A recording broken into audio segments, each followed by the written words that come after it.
DC is going to have to get used to the fact that they're not going to be able to control money the way that they've been able to control it for a very long time, right?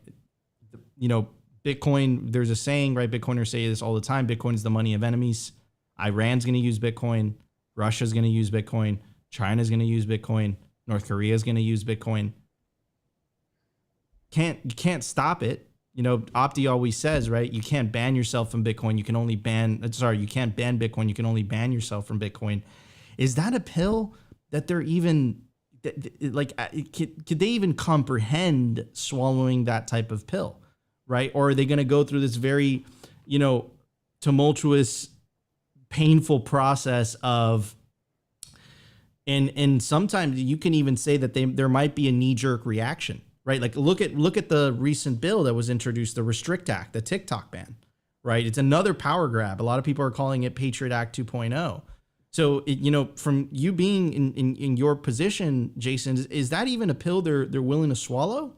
Are they ever going to be okay with a money of which not only can they not control, censor, seize effectively, but they can't even deflate it? Are they ever going to be okay with that? Or is this going to be this very long, painful process of the 5 stages of grief, right? The 5 stages of denial. Is that where it's going? Like, what's your opinion on that? There's going to be an inevitable clash. I don't think Bitcoin is compatible with current U.S. sanction policy.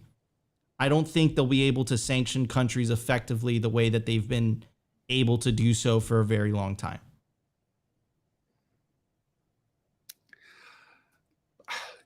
I can't disagree with that, right? I mean, this isn't a global, it's what you have when you have a global currency.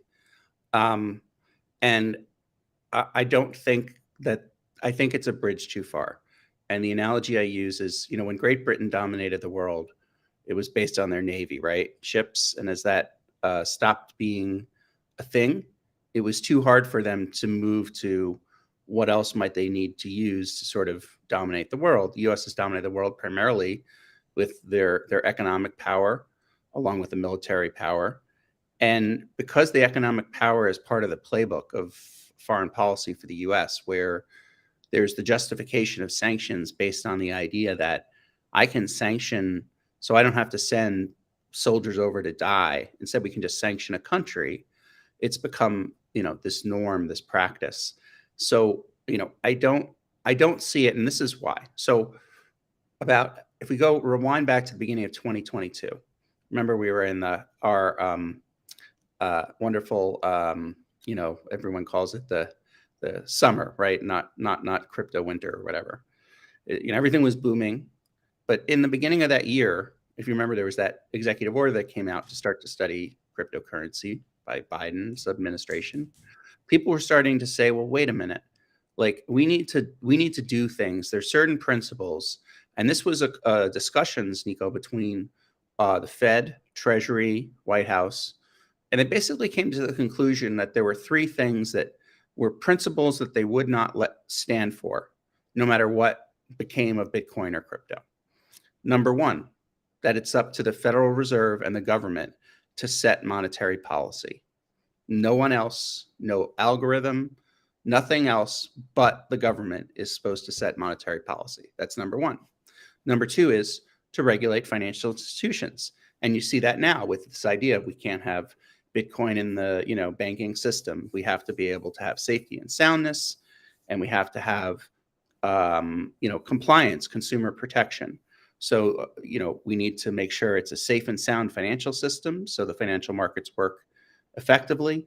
And then at the same time, we need the consumer protection so we can protect consumers, particularly disadvantaged, you know, consumers. So you have your monetary policy, you have your, you know, financial institutions and safety and soundness and consumer protection. And the last part is illicit finance. You know, they will not tolerate the idea that a system of money could be taken advantage of, which is, I have to chuckle a little bit because it's not like the US dollar is insulated from sanctions. You know, even though they have all these sanctions in place, we still know there's still millions of dollars. There's issues with large banks. Remember HSBC from a while back. So, even the US dollar is not perfect, but this idea of, that they can't see, illicit finance run rampant. So when you think about that, what I just shared, those principles, that's basically the Fed, Treasury, White House said, this is how I have to do it. They saw executive order that came out in March. They decided that would be the vehicle they would use. And then if you look to September of 2022, you then saw they said, here's our framework. Talked about, stopping illicit finance, CBDC. The CBDC is their answer for saying that we, the government, get to set monetary policy. By the way, just so your listeners don't get confused, this is not me saying that's correct. I'm saying this is what their belief system is. And then finally, you saw the crackdown, the choke point 2.0. And that to me is that principle number 2 of not making sure the safety and soundness of financial institutions, banks, and our financial system, isn't affected, that we can regulate them. So when you think about that, all of those together, I think you kind of have your answer. And it's funny, I'm thinking of like that movie I, Robot, right? These are the 3 principles we live by. But that's really where they're coming from. And I don't think that, at least in this administration, and the national security forces involved, they're going to back down. It's easy to forget we have NSET in this country now. NSET is the National Cryptocurrency Enforcement Team for the Department of Justice. They're looking at our whole ecosystem every day. And there's cases we probably haven't even heard about where they're ready to, file in, New York courts, whatever. There's active work at the FBI looking at cryptocurrency. This is the apparatus, the deep state, really, at this point, that is fully, integrated into watching over this specific developments that happen in Bitcoin and other cryptocurrencies, based on the need to protect, from illicit finance, safety and soundness of our financial institutions, and the one that really is hard to swallow, but I think goes back to the very beginning of what we were talking about, which is CBDCs, right? CBDCs, so they can set monetary policy.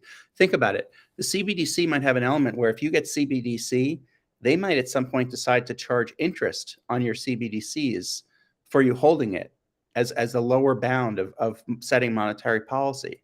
So if you have 300 CBDC dollars in your wallet, and they decide you need to be spending that money to help the economy, they might say, okay, we're going to take 3 of your CBDC dollars away every month as a charge, unless you spend it. I mean, it sounds more like a cattle prod, right?